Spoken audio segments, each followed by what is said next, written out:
तो देखिए स्टूडेंट, अब हम लोग लगाएंगे प्रश्नावली 1.1 का क्वेश्चन नंबर 6वां। इसमें क्या लिखा है कि व्याख्या कीजिए कि 7 गुणे 11 गुणे 13 प्लस 13 और 7 गुणे 6 गुणे 5 गुणे 4 गुणे 3 गुणे 2 गुणे 1 प्लस 5 भाज्य संख्याएं क्यों हैं। आपको व्याख्या करना है कि यह और यह भाज्य संख्या क्यों है। तो चलिए व्याख्या कर देते हैं इसका। देखिए ये लिखा गया है 7 गुणे 11 गुणे 13 प्लस 13। ठीक है, अब इसमें से आप 13 को कॉमन कर लीजिए। जब 13 को आप कॉमन कर लेंगे तो यहाँ कितना बचेगा, देखिए 7 गुणे 11 बचेगा। आपने 13 कॉमन कर लिया तो बस 7 गुणे 11 बचेगा, फिर प्लस यहाँ से आपने 13 कॉमन किया तो यहाँ 1 बचेगा। ठीक है, देखिए ये हो जाएगा आपका 13 गुणे 11 7 77 77 और 1 जोड़ेंगे तो कितना हो जाएगा 78। तो देखिए ये हो गया आपका 13। अब आप 78 का अभाज्य गुणनखंड कर दीजिए। ठीक है, तो 78 का अभाज्य गुणनखंड कीजिए। 2 से कटेगा 2 3 6 1 बचेगा, 2 9 18, फिर 3 से कटेगा 3 1 3 3 3 के 9, फिर 13 से कट जाएगा। ठीक है, 13 का 13। तो इसका अभाज्य गुणनखंड करेंगे तो क्या मिलेगा आपको 2 गुणे 3 गुणे 13। ठीक है, अब देखिए 2 लिख दीजिए पहले, फिर 3 लिख दीजिए। 13 2 बार है तो 13 का स्क्वायर हो जाएगा। ठीक है, तो ध्यान दीजिएगा इस संख्या को आप, ठीक है, इस संख्या को आप अभाज्य संख्याओं के गुणनफल के रूप में लिख दिए। ठीक है, तो अंकगणित की आधारभूत प्रमेय बोलती है कि हर एक भाज्य संख्या को आप अभाज्य संख्याओं के गुणनफल के रूप में लिख सकते हैं। तो ध्यान दीजिएगा इस संख्या को आप अभाज्य संख्याओं के गुणनफल के रूप में लिख दिए, इसलिए इस संख्या को आप भाज्य संख्या बोल सकते हैं। इसलिए अंकगणित की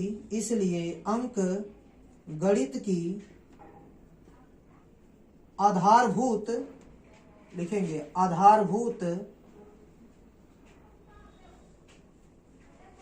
इसलिए अंकगणित की आधारभूत प्रमेय से 7 गुणे 11 गुणे 13 प्लस 13 एक भाज्य संख्या होगी। ठीक है, अतः प्रूफ हो गया कि यह एक भाज्य संख्या है। कैसे प्रूफ हुआ, अंकगणित की आधारभूत प्रमेय से। ठीक है, तो देखिए ठीक इसी प्रकार दूसरे वाले को भी प्रूफ कर देंगे कि वह एक भाज्य संख्या। देखिए कैसे, 7 गुणे 6 गुणे 5 गुणे 4 गुणे 3 गुणे 2 और गुणे 1 है, फिर प्लस क्या है 5। इसमें से हम लोग कॉमन कर लेंगे 5 को, तो क्या बचेगा 7 गुणे 6 गुणे 4 बचेगा, गुणे 3 गुणे 2 गुणे 1 बचेगा, प्लस यहाँ से 5 कॉमन तो यहाँ 1 बचेगा। अब देखिए 5 हो गया। अब इन सब का आप गुणा कर लेंगे। ठीक है, तो गुणा करने पर कितना मिलेगा, देखिए ये हो जाएगा आपका ऐसा कि 7 6 42 और यहाँ कितना हो जाएगा, ये 7 6 42 हो जाएगा और ये 4 3 12 24। तो 24 गुणे 42 कीजिए, देखिए क्या मिलता है 24 गुणे 42।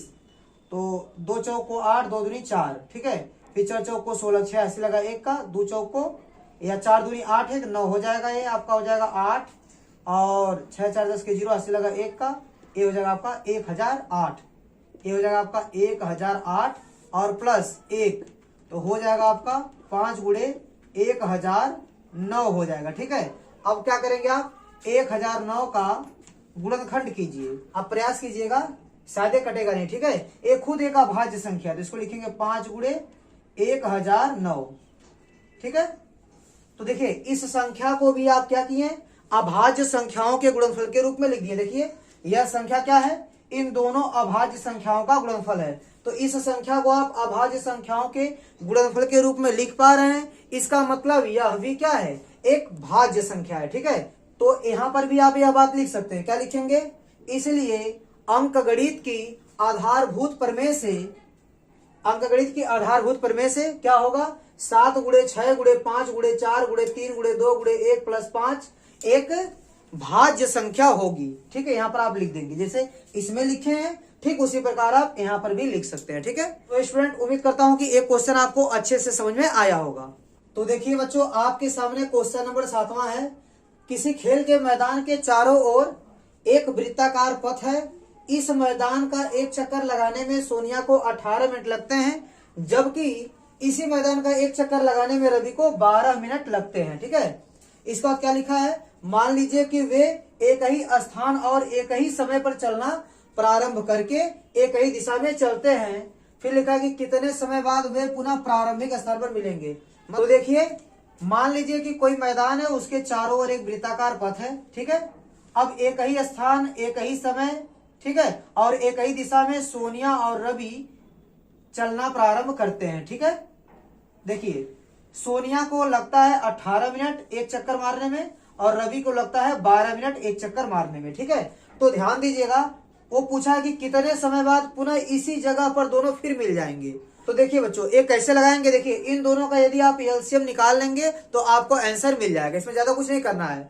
18 और 12 का एलसीएम निकालेंगे तो आपको पता चल जाएगा कि कितने समय बाद दोनों एक ही स्थान पर मिलेंगे। और एचसीएफ तो बिल्कुल नहीं निकालेंगे, क्योंकि अगर एचसीएफ आप निकालेंगे तो आपको पता होना चाहिए किन्हीं भी दो संख्या का जब आप एचसीएफ निकालेंगे तो एचसीएफ या तो छोटी संख्या के बराबर आता है या उससे छोटा आता है। तो 12 मिनट में एक साथ मिलने का कोई सवाल ही नहीं उत्पन्न होता है। ना तो 12 मिनट में एक साथ मिलेंगे, ना 12 से कम मिनट में मिलेंगे। सोचिए, 12 मिनट में तो एक चक्कर रवि मार के यहाँ आ जाएगा, लेकिन सोनिया अभी पीछे ही रह जाएगी। तो 12 मिनट में मिलने का कोई सवाल ही नहीं होता, उसके पहले भी नहीं मिल सकता। इसका मतलब आपको एचसीएफ नहीं निकालना है, क्या निकालना है, एलसीएम निकालना है। और एलसीएम क्या होता है, जो दोनों संख्याएं दी गई हैं उसमें से बड़ी संख्या के बराबर होगा या उससे बड़ा होता है एलसीएम, ठीक है। तो आप इन दोनों संख्याओं का एलसीएम निकालिए, जिसे हो गया 18 और क्या है 12 है, ठीक है। तो 12 और 18 का एलसीएम कैसे निकालेंगे, देखिए इसका आप फैक्टर कीजिए। तो 2 गुणे 3 गुणे 3, ए हो गया 2 और गुणे ए हो गया 3 का स्क्वायर, 2 की पावर 1 लिख दीजिए।